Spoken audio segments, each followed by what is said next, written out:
Class आपकी worksheet number 80, date 4/2/2021। ये आपका भूगोल का चैप्टर है 5th, प्राकृतिक वनस्पति तथा वन्य प्राणी। ठीक है, इसमें आपका पहला प्रश्न है, प्राकृतिक वनस्पति का क्या अर्थ है। तो प्राकृतिक वनस्पति जो मानव की बिना सहयोग से उत्पन्न होते हैं उन्हें हम प्राकृतिक वनस्पति कहते हैं। प्रश्न दूसरा, रबड़ का संबंध किस प्रकार की वनस्पति से। इसमें आपके 4 ऑप्शन दिए गए हैं, टुंड्रा, हिमालय, मैंग्रोव और उष्णकटिबंधीय वर्षावन। तो ये आपके उष्णकटिबंधीय वर्षावन हैं। प्रश्न तीसरा, वनस्पति जगत तथा प्राणी जगत में क्या अंतर है।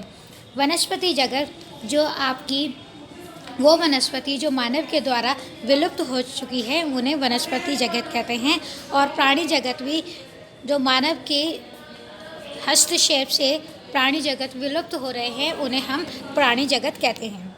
प्रश्न 4, सिमलीपाल जीव मंडल निश्चय कौन से राज्य में स्थित है। आपके 4 ऑप्शन दिए गए हैं, पंजाब, दिल्ली, उड़ीसा, पश्चिम बंगाल। तो ये आपका उड़ीसा में है। प्रश्न 5, भारत में के किस राज्य में वनों का प्रतिशत सर्वाधिक है। तो आपको पता है सबसे ज़्यादा 4 पॉइंट दिए हुए हैं, त्रिपुरा, उत्तराखंड, सिक्किम, मिज़ोरम। तो आपके मिज़ोरम में सबसे ज़्यादा वर्षा होती है, वन पाए गए हैं।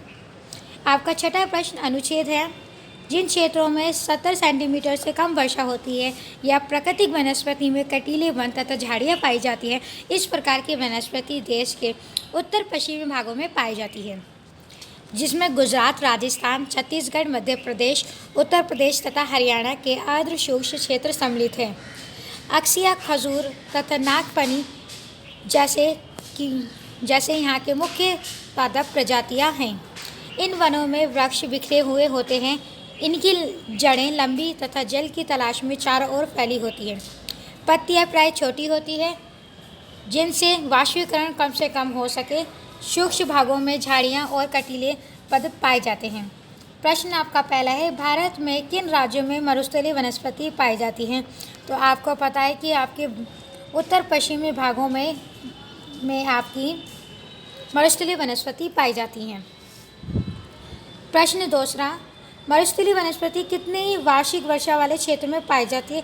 तो 70 सेंटीमीटर से कम वर्षा वाले क्षेत्रों में आपके। प्रश्न तीसरा, मरुस्थलीय वनस्पति की क्या क्या विशेषता हैं। आप देख सकते हैं यहाँ पे विशेषताएं दी गई हैं। इन वनों के वृक्ष बिखरे हुए होते हैं, इनकी जड़ें लंबी तथा तलाश चारों ओर फैली होती है।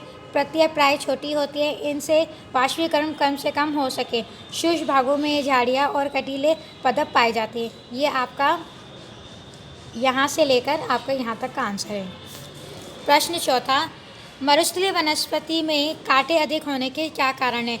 आपको मैंने अभी आंसर यही बताया है कि इनकी जो जड़ें होती है लंबी होती हैं, जल की तलाश में ये चारों ओर फैली होती है।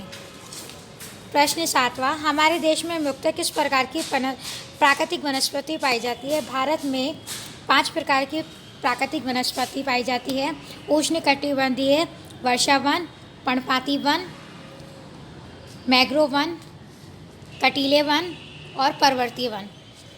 प्रश्न 8वां, हिमालय पर्वत के दक्षिणी ढलान पर उत्तरी ढलान की अपेक्षा ज़्यादा संघ्न वनस्पति हैं।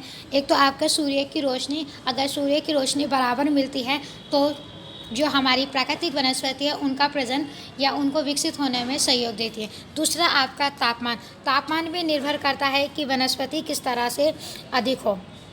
प्रश्न 9वां, वन मनुष्य के लिए क्यों आवश्यक है। आप सभी को पता है कि वन हमारे लिए अति आवश्यक है। प्रश्न 10वां, पारिस्थितिक तंत्र को असंतुलन के मुख्य कारण क्या क्या हैं।